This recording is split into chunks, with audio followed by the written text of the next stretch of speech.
Hello bachcho, let us read the question first. And the question is, a sodium vapor lamp is placed at the center of a large sphere that absorbs all the light reaching it.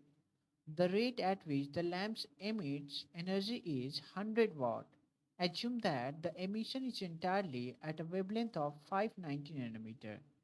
At what rate are the protons absorbed by the sphere? And the options are given like this.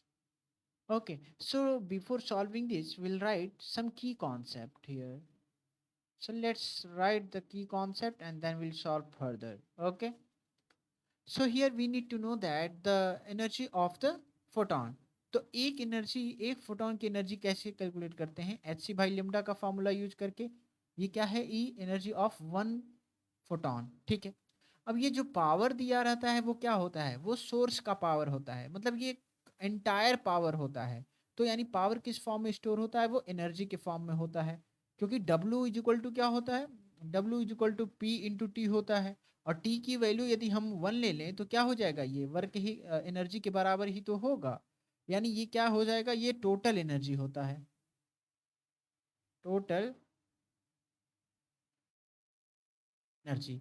ठीक है, ये total energy होता है. अब क्या करेंगे यहाँ पे? हम W इज इक्वल टू ई के इक्वल करेंगे और देखेंगे कि क्या हो रहा है. ठीक है, तो अब मान लीजिए ऐसे कितने फोटॉन्स रहे होंगे. मान लेते हैं n फोटॉन रहे होंगे, तो टोटल एनर्जी निकालने के लिए हमें एच सी बाई लेमडा में n से मल्टीप्लीकेशन करना पड़ेगा, क्योंकि ये एक फोटॉन की एनर्जी है. सो यहाँ पर हम लिख सकते हैं इट इज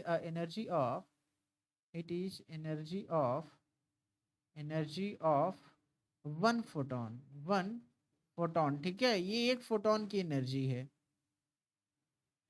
अब यहाँ पे ये क्या होगा? अब ये जब n से मल्टीप्लिकेशन कर देंगे तो यानी ये n फोटोन की एनर्जी मिल जाएगी. ये क्या देगा? It is energy of G energy of n photon. ठीक है, ये n फोटोन की एनर्जी हो गई. तो अब ये P जो P इज इक्वल टू क्या हो जाएगा? P is equal to W by T जो होगा. ठीक है, तो उसको हम क्या बोलेंगे?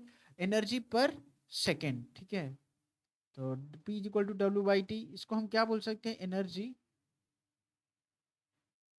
जी total energy per second. Second. अब क्या होगा? ये टोटल एनर्जी है, ये भी टोटल एनर्जी है एन फोटोन की. तो चलिए दोनों को करते हैं इक्वेट और देखते हैं क्या मिलता है.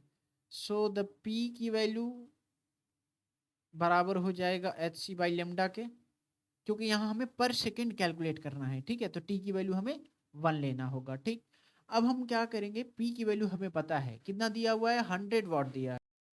तो ऐसे ही रखते हैं, मान लीजिए 100 हमने रख दिया पी के जगह पे. ठीक है, अब एच सी बाई लिम्डा की वैल्यू रखते हैं. ठीक है, ये एन इंटू एच की वैल्यू होता है, जानते हैं प्लैंक्स कांस्टेंट होता है, जिसकी value 6.63 into 10 to the power 34 होता है. एच सी सी यानी स्पीड ऑफ लाइट की वैल्यू होता है 3 into 10 to the power 8 divided by lambda. Lambda दिया हुआ है कितना है? 590 है.